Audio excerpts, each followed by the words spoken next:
What's it been like working with a student director, instead of a typical Miss Horan or Mr. Russell?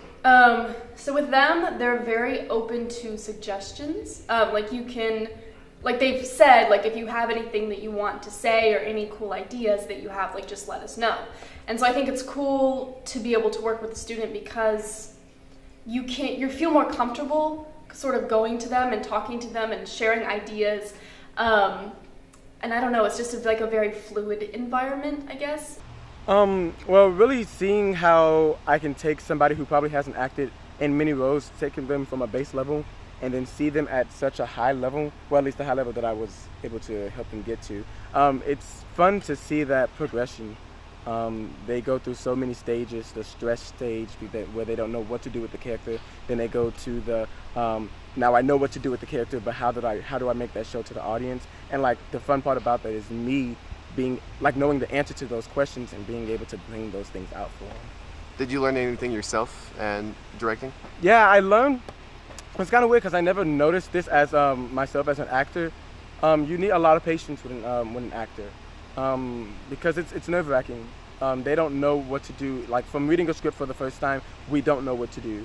So from a director's perspective, you have to understand that as well, and you have to be able to give them time to realize, to analyze who they're about to portray, because it's not easy to get up on a stage and put up a character.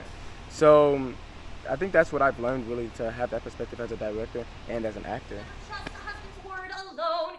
He never told me he was gay, but I found out anyway that he'd be going off each day to bone.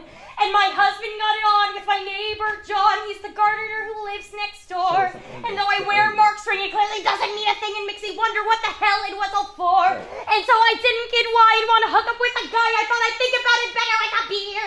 And after talking to that punk, I thought I'd go and get drunk, and driving home I hit a deer. And then I found my son in a pool of... So Senior Directs has been a really good experience, connect with the underclassmen. I think one of the main reasons that I've really enjoyed it personally is because, me being an arts advocate and being that throughout all my years of high school, that theater has been such a big part of my high school career, and it's really shaped me into the person who I am.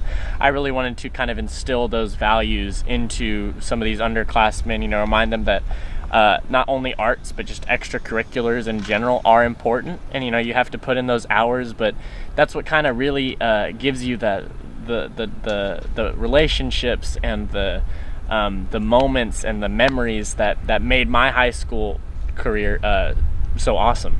I would definitely rather them be tired and exhausted from rehearsals than to go home on time every day and kind of live more of a isolated lives, which that's not what we want to do. The school system the school system we have in place doesn't include extracurriculars in like a mandatory sense, but I think that instilling these values into the underclassmen is definitely a step in the right direction, and I see a lot of potential in a lot of these kids, and I hope that they continue this throughout their high school career.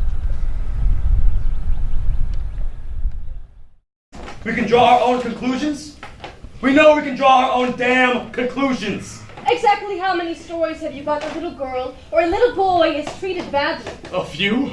Are you trying to say that I'm trying to say that children represent something? I'm trying to say he's putting words into our mouths now. Put your hands down.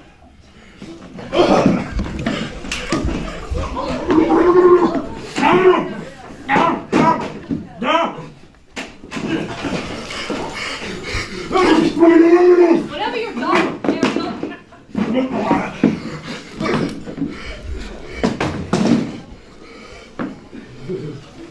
retake your seat, please.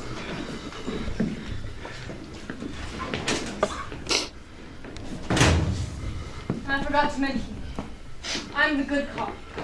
He's the bad cop.